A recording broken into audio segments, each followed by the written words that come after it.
নবী আমাদেরকে আদর্শ শিক্ষা দিয়েছেন। নবীর আদর্শ যদি আপনার কাছে এই নবীর আদর্শ আসে, তাহলে আপনার দ্বারাতে কোনো মানুষ কষ্ট পাইতে পারেন না।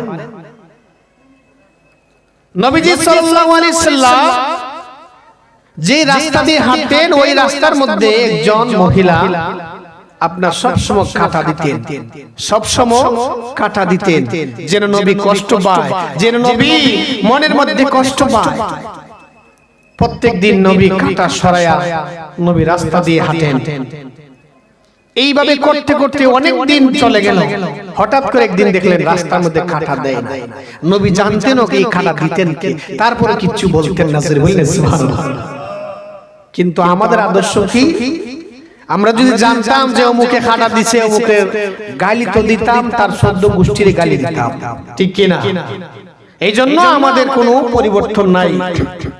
নবীজি দেখলেন, নবীজি সাল্লাল্লাহু আলাইহি সাল্লাম দেখলেন যে ওই রাস্তার মধ্যে কাঁটা নাই। কি রে, কাঁটা নাই কেন? আরেকজন লোককে জিজ্ঞাসা করতে, কাঁটা আজকে নাই কেন? কো যে মহিলা মানুষ দিত কাঁটা, ও মহিলা অসুস্থ। বলি না সুবহানাল্লাহ। নবীজি সাল্লাল্লাহু আলাইহি সাল্লাম দৌড়ে বাড়ির মধ্যে ভিতরে গেলেন, গিয়া দেখতেছেন আসলে অসুস্থ। নবীজি সাল্লাল্লাহু আলাইহি সাল্লাম ওই মহিলা কপালের মধ্যে ধরে দেখতেছেন আপনার ভীষণ জ্বর। নবীজি কিছু পানি আনিয়া মাথার মধ্যে টানলেন। মহিলা চোখ দিয়ে জর করে পানি পড়তে শুরু করে দিয়েছে। পৃথিবীর মধ্যে বুঝি এত ভালো মানুষ থাকতে, আমি এই ভালো মানুষটার রাস্তা আমি প্রত্যেকদিন কাঁটা দিয়ে আমি রাখতাম। পৃথিবীর মধ্যে আমি সাক্ষ্য দিয়েছি, এর থেকে ভালো মানুষ পৃথিবীর মধ্যে আর কেউ হইতে পারে না। নবীর কাছে ওই মহিলা মুসলমান হয়ে গেছে। কিভাবে? আদর্শে, নবীর আদর্শে। আরেকজন বৃদ্ধ মহিলা, আরেকজন নবীজি সাল্লাল্লাহু আলাইহি সাল্লামের ভয়ে গাড়ি নিয়ে আপনার যাইতে পারে না। সবাই পলায়ন করতেছে যে পাহাড়ের মধ্যে গিয়া থাকবে, যেন এই লোকের মুখ না দেখে। আর এই লোকের মুখ দেখলেই বুঝি মুসলমান হয়ে যায়। একজন বৃদ্ধ মহিলা আপনার গাড়ি নিয়ে যাইতে পারে না। তখন বলতেছে, ও বৃদ্ধ মা, তুমি চলে যাচ্ছ কেন? কই মক্কা মদিনার মধ্যে মুহাম্মদ নামে একজন লোক, তার চেহারা দেখলেই নাকি তার ধর্ম মেনে নেয়, ইসলাম ধর্ম গ্রহণ করে।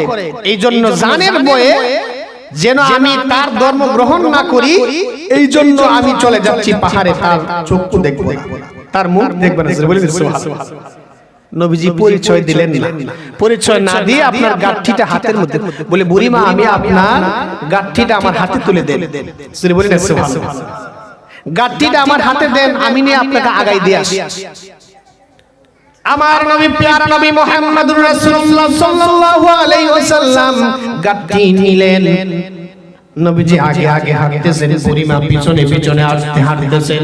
হাঁটতে হাঁটতে হাঁটতে হাঁটতে অনেক দূর যাওয়ার পর, ও বন্ধুরা বাবাজিরা গভীর মনোযোগ, বুড়িমা আপনার এই গাড়ি নিয়ে হাঁটতে পারে না।